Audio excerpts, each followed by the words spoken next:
سلام، من آرشم. اینجا کانال پرژن پوئتری و اگر در حال تماشای ما هستید قطعا از علاقه‌مندان به شعر و ادب پارسی هستید. بنابراین دعوتتون میکنم به تماشای قسمت 15 از شاهنامه فردوسی.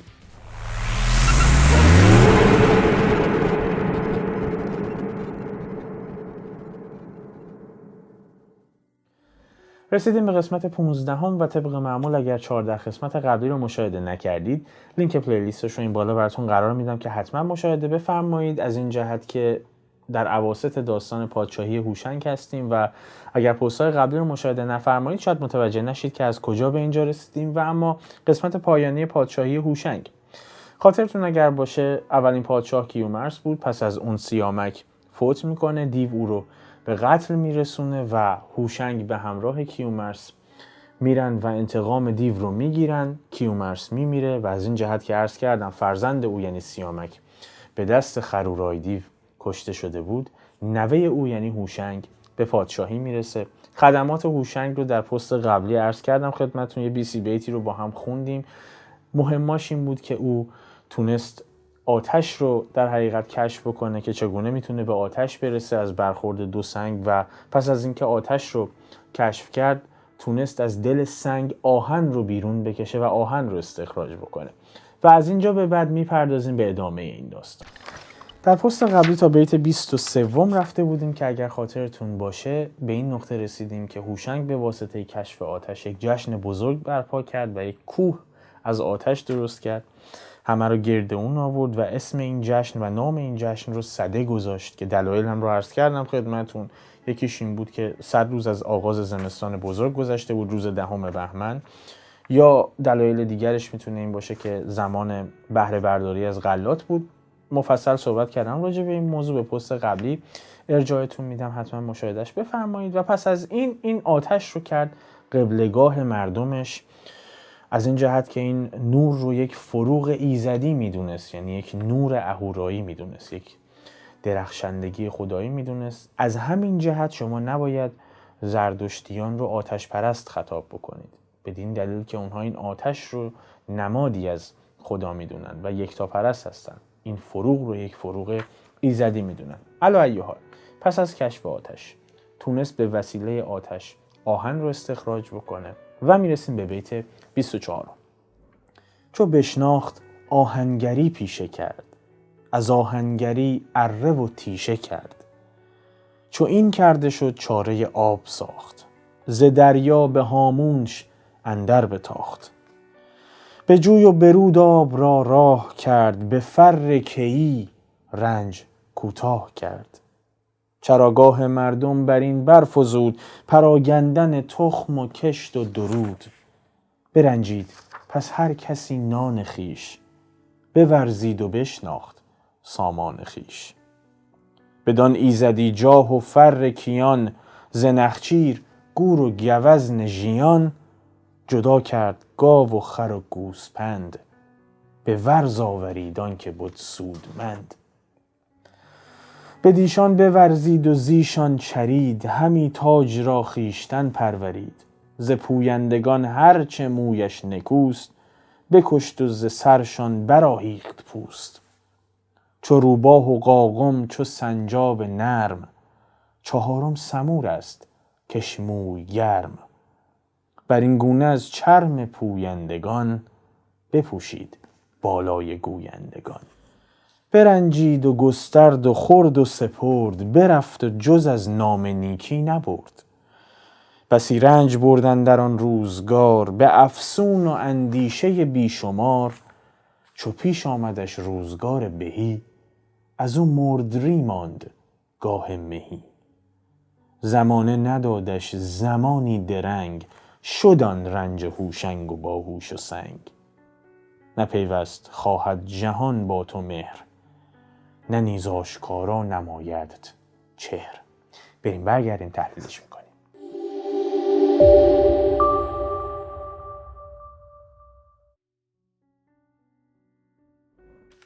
خب بریم بپردازیم به تفسیر ابیات. در بیت 24 و 25 فردوسی به این موضوع اشاره میکنه که هوشنگ پس از اینکه آهن رو از دل سنگ میکشه بیرون، به این نتیجه میرسه که حالا با این آهن چی کار بکنه و حرفه‌ای به نام آهنگری رو کشف میکنه، میفهمه که حرفه‌ای به این نام میتونه تأسیس بکنه و ترویجش بده. میگه چو بشناخت آهنگری پیشه کرد، از آهنگری اره و تیشه کرد. میگه این پیشه به معنای شغل هست. پیشه کردن یعنی یه کاری رو پیش گرفتن، تبدیل به حرفه خود کردن. میگه بلا فاصله بعد از اینکه این آهن رو شناخت، متوجه شد که خب حالا میتونه شغلی رو ایجاد بکنه به نام آهنگری و این رو ترویج بده. آهنگری رو پس از اون کشف میکنه و اون رو تبدیل به شغل و پیشه خودش میکنه. از آهنگری اره و تیشه کرد. شروع میکنه بیل و اره و کلنگ و تیشه باش تولید میکنه و چو این کرده شد چاره آب ساخت، ز دریا به هامونش اندر بتاخت. این کرده به معنی ساخته، ایجاد شده و خلق شده هست. چاره ساختن هم یعنی چاره اندیشیدن، تدبیر کردن. آب به معنی در حقیقت رود و رودخانه هست. معنی نخستش آب هست. خب معنی که در ابتدا به نظرتون میرسه آب هست، اما اینجا منظورش از آب رود و رودخانه هست که بهش خواهیم رسید. هامون به معنای دشت هست. تاختن هم به معنای روان ساختن و جاری کردن. میگه چو این کرده شد، به بیت قبلی اشاره میکنه. چه اتفاقی افتاده بود؟ چی خلق شده بود؟ آهنگری. و از آهنگری اره و تیشه و بیل و کلنگ و اینجور مسائل. میگه حالا چه این شد؟ وقتی که اینها کشف شد، اینها ساخته و پرداخته شد، چاره آب ساخت. وقتی این ابزارها ساخته شد، برای ایجاد رودخانه و برای تهیه آب و رسوندنش به دست مردم شروع کرد به چاره اندیشیدن. ز دریا به هامونش اندر بتاخت و آب رو از دریاها به سوی هامون، به سوی دشتها روانه کرد. یعنی آب راه سازی و آبیاری رو عملاً بنیان گذاری کرد. متوجه شد که توسط این ابزارها میتونه مسیری رو تعبیه بکنه که آب رو هدایت بکنه به دشتها و یواش یواش کشت و زرع پدید اومد و رنج مردم برای دسترسی به آب هم کم شد. در بیت 26 و 27 میگه به جوی و برود آب را راه کرد، به فر کیی رنج کوتاه کرد. جوی همون آبراهه هست. فر کیی هم یعنی فر شاهی، فر پادشاهی، توانایی و قابلیت شاهانه، قدرت و شکوه شاهی. رنج هم اینجا به معنی گرفتاری و مشکل هست. کوتاه کردن هم یعنی به پایان رسوندن. اینجا معنی به پایان رسوندن میده. یه وقتی دیدید میخوان به کسی بگن ساکت باش، میخوان قدیم میگفتن سخن کوتاه کن، یعنی سخنت رو پایان بده. این کوتاه کردن به معنای اتمام دادن و خاتمه دادن هست. میگه به جوی و برود آب را راه کرد. میگه آب رو در جویها و رودخانه ها جاری کرد و به فر کیی رنج کوتاه کرد و با توسل به قدرت و توان پادشاهانش، با قابلیت شاهی و فر و شکوه پادشاهیش که ایزد بهش عطا کرده بود، ایزد بهش داده بود، از گرفتاری و مشکل مردم کم کرد. آب رو رسوند به دستشون.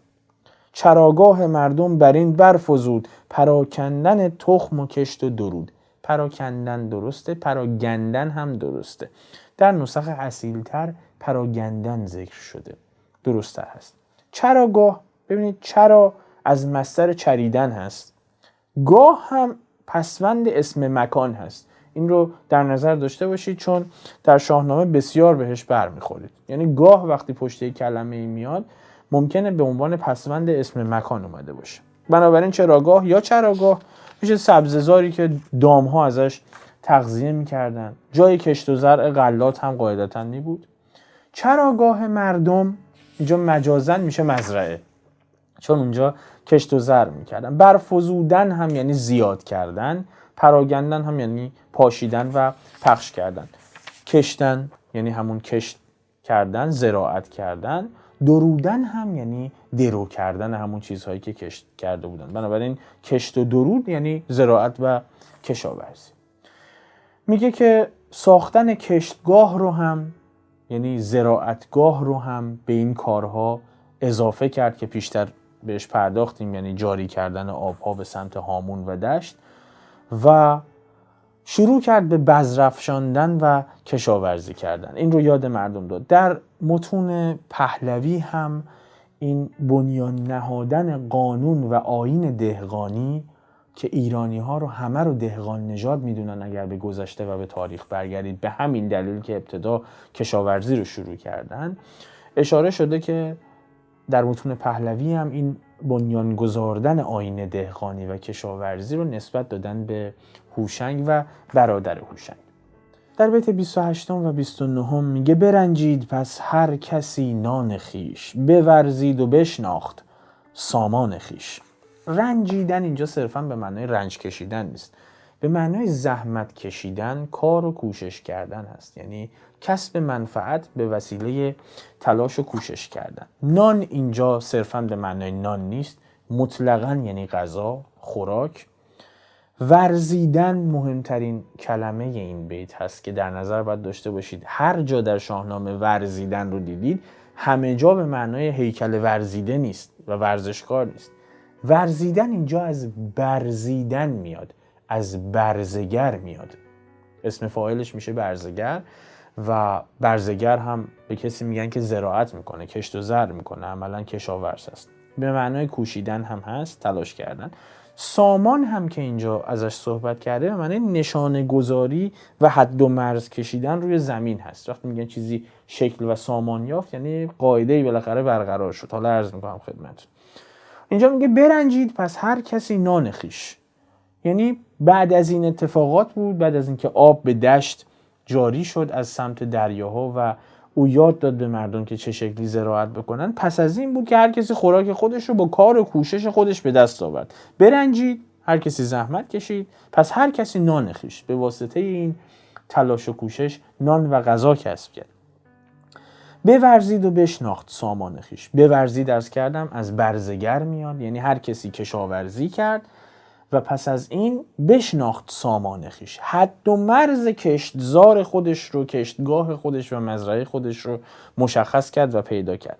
و به همین ترتیب بود که عرض کردم آیین دهقانی رو به هوشنگ نسبت میدن و همچنین معتقدن در دوره هوشنگ، این که عرض میکنم معتقدن دیگه، هم متون اوستایی، هم متون پهلوی و هم فردوسی معتقد هستن که آیین دهقانی و مالکیت زمین در دوره هوشنگ شکل میگیره. در بیت 29 میگه بدان ایزدی جاه و فر کیان، ز نخچیر گور و گوزن ژیان. ادامش در بیت بعدیه، برای همین این گونه خوندم، موقوف المعانیه. جاه یعنی مقام و مرتبه و جایگاه، بنابراین ایزدی جاه یعنی مقام و منزلت خدایی، مقام و منزلتی که ایزد داده باشه به کسی. نخچیر به وفور باهاش برخورد میکنید در شاهنامه، به طور عموم به معنای حیوان شکاری است یا شکار. یعنی هر جا میگه فلانی رفت نخچیر، یعنی رفت برای شکار. شکار چی؟ شکار حیوان شکاری و وحشی. جاهایی مخصوصاً و علل خصوص انحصاری وقتی بیان کرده نخچیر، به بز کوهی هم اشاره داشته. گور به معنای گور خر هست، خر دشتی، و ژیان هم معانی متعددی داره، مهیب، تند، وحشتناک، خشمناک، درنده، وحشی. میگه هوشنگ با توسل به یاری این بزرگی خدادادیش، فر کیانیش و شکوه شاهانش، از بز کوهی و گورخر و گوزن وحشی، یعنی از جونورای شکاری همچون این جانورانی که عرض کردم خدمتون در ابیات بعدی، جدا کرد گاو و خر و گوسپند، به ورز آورید آن که بود سودمند. خیلی زیباست. ورز که عرض کردم ورزیدن از برزیدن میاد، بنابراین ورز از برز میاد، یعنی کشت و زراعت. به ورز آوریدن یعنی به کار زراعت و در حقیقت شخم زدن زمین واداشتن. در پهلوی ساسانی اصلا به خود گاو صفت ورزاو میدادن، یعنی شخم زن. بنابراین داره میگه گاو و خر و گوسفند رو از میون اینها جدا کرد و پرورش داد و هر کدومشون که برای کشاورزی سودمند بودن رو به کار کشت گمارد. فرستادشون باشون زمین شخم زدن. به دیشان بورزید و زیشان چرید، همی تاج را خیشتن پرورید. ورزیدن که عرض کردم یعنی همون به ورز واداشتن، شخم زدن زمین عملا این حیوانات رو اجیر کرد برای اینکه شخم بزنن. و چریدن هم به معنای غذا خوردن هست. پروریدن هم اینجا به معنای عظمت دادن و رشد دادن هست و مشهور کردن و معروف کردن. میگه به وسیله همین حیواناتی که عرض کردم خدمتون، گاو و خر و گوسفند، به واسطه همینها کشت و زرع کرد، کشاورزی کرد، زمین رو شیار میکرد و شخم میزد و از گوشت همینا هم استفاده میکرد و پادشاهی خودش رو به همین واسطه بزرگ کرد و پرآوازه کرد. همین تاج را خیشتن پرورید. به واسطه همین کشاورزی کردن یواش یواش منافع نصیب مردم کرد و این کشت و زرع بزرگ شد، مملکت غنی‌تر شد و پادشاهی او بلند آوازه تر شد. توی مصرع یکم، توی مصرع اولش این رو داره میگه کشت و زرع رو به کمک گاو و خر انجام میداد. اینجوری نیست که از گوشت خر هم تغذیه میکردن، اشتباه نشه وقتی، چون همه رو با هم آورده ممکنه خلط شه این مسائل با هم. میگه با گاو و خر که قوای جسمانی بیشتری داشتن زمین رو شخم میزد و از گوشت گوسفند و این گونه چارپایان هم تغذیه میکردن. در بیت 32 و 33 به بخش جذابی اشاره میکنه. میگه ز پویندگان هرچه مویش نکوست، بکشت و ز سرشان براهیخت پوست. پویندگان یعنی جانوران متحرک. اینو روبروی گیاهان آورده چون پوینده هستند و متحرک هستند. نکو هم یعنی خوب و نیک. براهیختن یعنی برآوردن، جدا کردن، برکشیدن، بیرون کشیدن. در پهلوی ساسانی براهنجیدن هم بیان شد. میگه هر کدوم از این پویندگان، هم هر کدوم از این حیوانات چارپایان که پوستشون خوب بود، ز پویندگان هرچه مویش نکوست، پوست و موی نیکویی داشت و خوب بود، بکشت و ز سرشان براهیخت پوست. کشت و پوستشون رو کند، پوست بدنشون رو کند. به چه دلیل؟ حالا اونقدر خشن نیست ماجرا، میخواست لباس درست بکنه که گرم باشه. در بیت بعدی میگه چو روباه و قاقم چو سنجاب نرم، چهارم سمور است کش موی گرم. چو یعنی مثل، قاقم یک گونه ای از چارپایان زیر مجموعه سمورها بودن، اون شکل و شیپ رو داشتن. کش یعنی که او را، و گرم هم که یعنی گرمی بخش و گرمادهنده. میگه در بیت قبلی داشت میگفت از این پویندگان هر کدوم که مویش نکو بود و پوست خوبی داشت. اینجا چند مدلش رو مثال میزنه. میگه مثل روباه و قاقم و سنجابی که نرم پوست هست، پوست خیلی لطیفی داره. و چهارم یعنی دیگری سمور که موش به انضمام پوستش خیلی گرمی بخش بود. هنوز هم در لباس ها در این بخش خز استفاده میشه ازش که متاسفانه الان دیگه هیچ توجیهی نداره استفاده از پوست حیوانات برای تولید لباس. و اگر علاقه به این موضوع دارید کمی تجدید نظر کنید، درش حیوانات بسیاری نسلشون منقرض شده بابت این موضوع، خواهشم اینه. در بیت 34 میگه بر این گونه از چرم پویندگان بپوشید بالای گویندگان. بسیار زیباست. بالا اینجا مجازاً قد و قامت هست، قد و بالا هست، کل بدن هست. گویندگان هم اینجا منظورش انسان هست. در علوم مدرن هم کماکان این گونه بیان میشه. انسان حیوان ناطق است، حیوانی که میتونه نطق بکنه. بنابراین به صفت گویندگیش از این جهت اشاره میکنه که بگه داره به انسان اشاره میکنه چون توانایی نطق داره.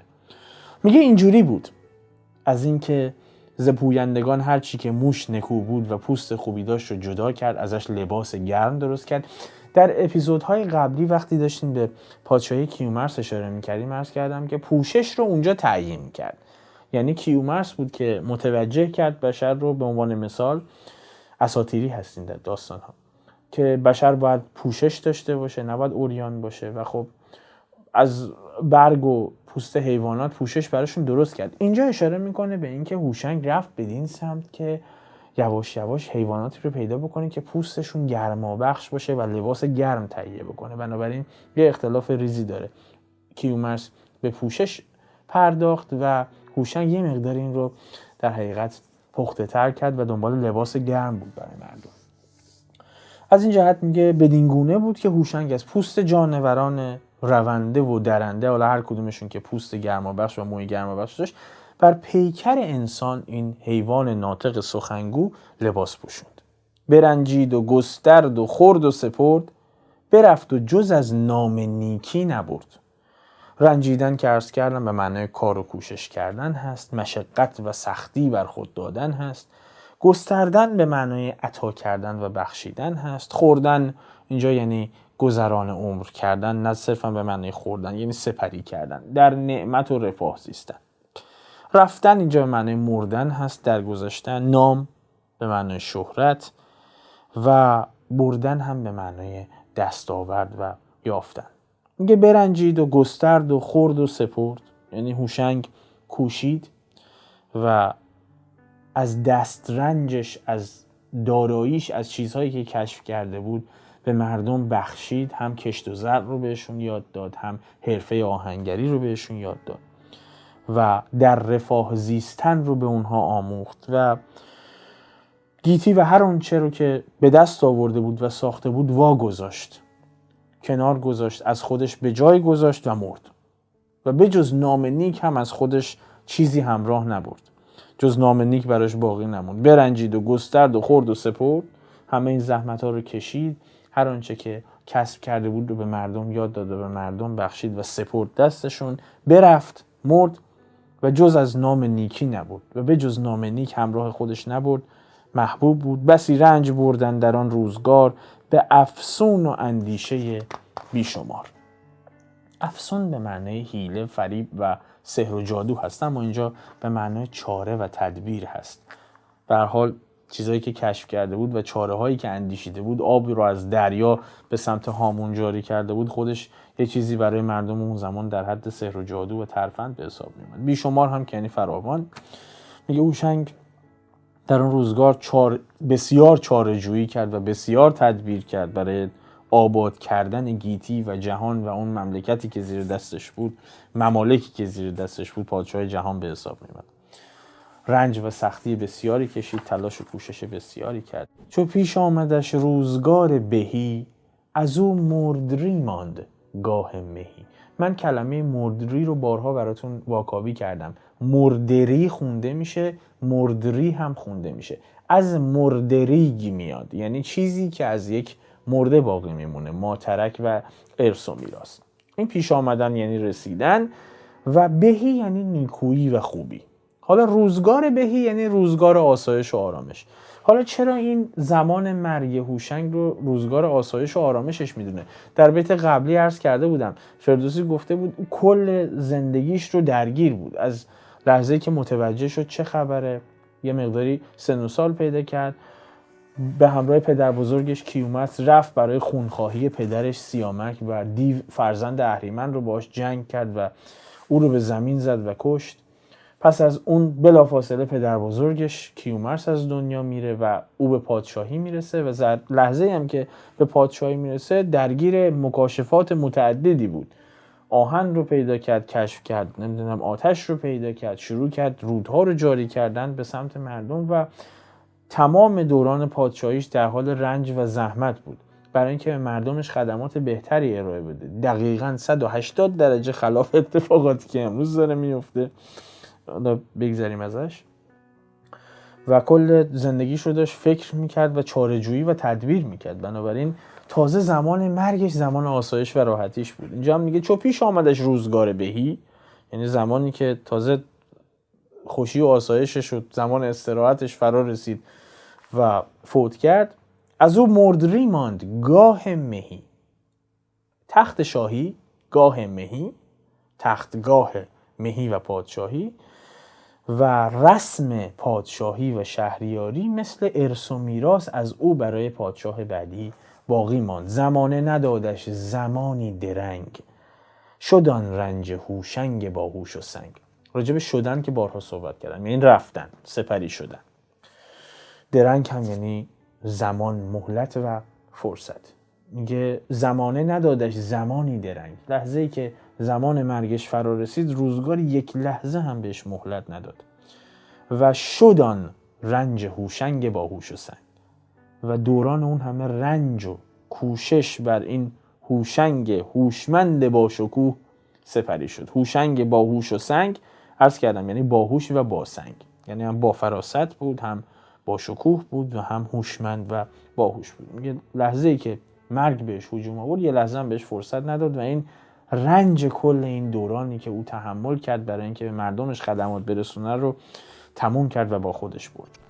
و بیت آخر، بیت 39 از پادشاهی هوشنگ میپردازه به موضوعی که معمولا در انتهای همه پادشاهی ها در داستانشون میپردازه و همچین قسم ابیاتی رو سروده در انتهای همشون. موضوع سهمگین و سنگین و تلخه، اما حقیقت داره و چقدر نیکه اگر پس پرده ذهن تک به تکمون این موضوع که در ابیات آخر هر پادشاهی سروده تردد داشته باشه، به خاطر اینکه قضاوت ما به جهانی که درش زیست میکنیم و انسانهای اطرافمون رو اساساً از بیخ و بن تغییر شکل خواهد داد.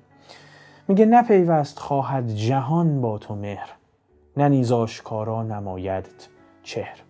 پیوستن یعنی یار شدن و مهر پیوستن یعنی از در دوستی وارد شدن، از در رفاقت وارد شدن. چهر هم که یعنی چهره و رخسار. میگه نپیوست خواهد جهان با تو مهر. در انتهای انتها هم، در همون لحظه انتهایی هم جهان باهات از در دوستی وارد نمیشه. قرار نیست عمر جاودان بکنی. لحظهش برسه لحظه‌ای بهت وقت نمیده، بدون درنگ میبردت.